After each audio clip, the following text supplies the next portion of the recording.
Segundo uma pesquisa Datafolha, realizada de forma presencial com mais de 2.500 pessoas no final de julho, 49% dos eleitores deixaram de falar sobre política com pessoas próximas.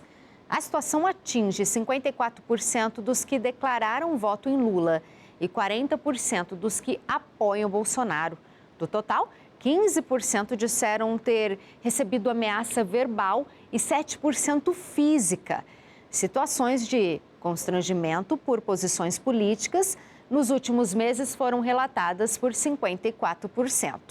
Sobre o assunto, eu recebo, para falar um pouquinho comigo, o professor e filósofo Vladimir Rodrigues. Muito obrigada por vir aqui bater um papo comigo hoje, Vladimir. Eu que agradeço o convite. Vladimir, de acordo com a pesquisa, falar sobre política na família está complicado. Sempre foi assim ou é uma coisa das eleições de agora, dessa situação atual de 2022? Olha, eu acho que o que a gente vem vivendo hoje, Ana, primeiramente um prazer falar com todos aqui da Rede Vida. Primeiramente, a gente tem um cenário que é uma extensão das eleições de 2018, quando a gente já visualizava essa grande polarização, um extremismo significativo dentro da discussão política. Então, eu acho que hoje a gente está enfrentando um cenário que é um aprofundamento de 2018. A gente não conseguiu superar essa dicotomia, essa oposição entre os dois lados, os dois principais lados, opostos da política nacional. Então, eu acho que, infelizmente, essas duas bolhas elas estão totalmente opostas e, às vezes, quando há um furo e sai de um lado para o outro, isso está sendo muito negativo, né? Inclusive, resultou a morte recentemente, como nós vimos no Paraná. Sim, a gente sempre fala que o Brasil é o país do futebol, que tem aquela paixão Corinthians e Palmeiras, Flamengo e Fluminense. Está nisso agora, a política, as pessoas estão esquecendo o verdadeiro papel, que é a democracia, que é pensar no progresso do país, Vladimir? Eu penso que, acho que isso é uma questão que sempre esteve presente na nossa cultura política, a gente misturar as coisas. Nós misturamos muito futebol com política, política com religião, torcemos de maneira, assim, muito apaixonante, não só pelo time, como com os candidatos. E a gente esquece que, quando a gente leva essa paixão, tudo, a razão fica em segundo plano e o que acaba sobrando é violência. Essa violência pode ser física, ela pode ser simbólica, tá? Como, por exemplo, no próprio Datafolha, né, relatando a questão de ameaça verbal. Isso a gente tem visualizado. Ameaça física. Física e verbal, a gente tem visualizado isso no cotidiano, né? Então, todos, em algum momento, acabam se autocensurando, o que para a democracia é péssimo. Você acha que passou a política, acabou esse papo, essas ameaças, o clima familiar, o almoço de domingo vai voltar a ser o mesmo? Olha, olhando para coisas que acontecem ao nosso redor e para dentro da nossa esfera privada, eu acho que as coisas nunca mais foram as mesmas, se a gente for pensar. É claro que existe uma questão aqui dentro do nosso cristianismo que é fundamental, que é o perdão. Eu acho que isso a gente tenta fazer com que prevaleça, quando a discussão ela acaba sendo mais ríspida. Mas eu acho que é um momento, ele clama por união, o momento clama por fraternidade. Eu acho que a gente tem que tentar superar essas divergências para que a gente possa dar as mãos e fazer com que o país cresça junto. Até porque a gente precisa lembrar que depois das eleições, a gente continua trabalhando, a gente continua convivendo e o país depende de todos nós. Vladimir, você é professor, então você está acostumado a conviver com uma faixa etária mais jovem, que por vezes talvez vai votar pela primeira vez agora. Você acha que tem mais divergência entre as gerações quando o papo é política, e principalmente nesse cenário de eleição majoritária? Olha, eu acho que sim, mas uma coisa é fato. Sempre, ao longo da história do Brasil democrático, essas divergências elas apareceram. Até porque são gerações completamente diferentes. Você pega, por exemplo, a geração dos nossos pais e a nossa geração já tem um comportamento em relação a valores, em relação a objetivos, completamente diferente. Então, você pega essa geração de hoje, seus 16, 17, 18 anos, está votando pela primeira vez, eles já vivem dentro de uma outra realidade, numa conexão de informações, por exemplo, muito maior.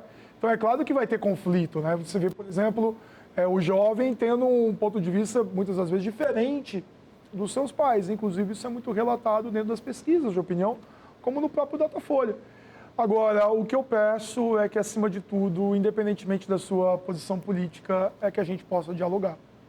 Para que essas bolhas possam ser rompidas e elas possam se aproximar, mas, acima de tudo, com o diálogo. Lembrando uma frase do Aristóteles, de quase 2.500 anos, todos nós somos animais políticos. E ao sermos animais políticos, que é algo positivo, a gente não sobrevive sem a política. E nenhum homem, nenhuma mulher é uma ilha. Nós vivemos em sociedade e, para isso, nós precisamos estar juntos e tentando, acima de tudo, caminhar em uma única direção. Você falou do jovem estar conectado, mas não é só o jovem, né? Hoje em dia, o mundo está conectado e está pipocando fake news sobre a urna eletrônica, sobre o voto, sobre tudo. Qual que é o papel, então, da rede social? Como ficar atento ao que a gente posta, lê, confere e vê nas redes sociais nesse cenário político de agora? Essa é uma questão que eu acho que é fundamental e eu espero que a gente tenha aprendido com as eleições de 2018. Na verdade, não é uma questão brasileira, é uma questão mundial. Vamos lembrar o Brexit, vamos pensar na eleição de Trump. Que está brigando ainda, falando que não foi verdadeira, que ele não perdeu, que teve fraude e tudo mais, né? Exatamente. A gente tem um processo que eu acho que é exemplo no mundo inteiro, que é o nosso, que é a confiabilidade nas urnas eletrônicas. E assim, pensando de maneira geral, o fake news sempre existiu. Era o santinho, era o panfleto, às vésperas da eleição, que aparecia aqui e acolá, falando mal deste ou daquele candidato. É claro que com as redes sociais, você passa a ter uma outra situação, porque você dissemina isso em massa. Mas eu espero profundamente que o eleitor, a eleitora, brasileiro, brasileira, possa conferir. Na mesma facilidade que você tem para receber essa informação, confere. Confie, principalmente no jornalismo sério que vocês fazem e tantos outros fazem aqui pelo Brasil. É preciso confiar na informação verdadeira. Você tem inúmeros portais, você tem inúmeros jornalistas que vão checar isso. Você tem aí nos portais fato ou fake, é só uma questão de checar. E assim, existem coisas que beiram o absurdo, né, de tão falso. Então eu acho que a gente tem que ficar de olho para que o nosso voto não seja um voto fake. Para que depois das eleições a gente não viva um estelionato eleitoral de, por exemplo, votar em alguma coisa e não receber, digamos assim, um projeto político, que é o que vai contar para o nosso dia a dia. Afinal, sem a política, o meu salário, o seu salário, a nossa compra no final do mês, o nosso aluguel, está totalmente direcionado a quem está no poder. Diante de tantos conflitos, opinar ou se calar? Olha, acima de tudo, opinar sempre. Opinar com respeito, né? A liberdade de expressão ela tem que estar acompanhada de uma moralidade, porque senão ela é expressão de ódio. E eu acho que isso a gente vem visualizando dentro do nosso dia a dia. Xingamento não é liberdade de expressão, ofensa não é liberdade de expressão. A gente tem que opinar sempre, com respeito, com argumento e sem fake news. Só no diálogo é que a gente constrói a democracia. Então, muito obrigado, viu, Vladimir? Que as pessoas possam ter ouvido, assimilado e entendido a verdadeira importância do voto e a verdadeira importância do respeito. Muito obrigada. Eu que agradeço. Um bom voto a todos.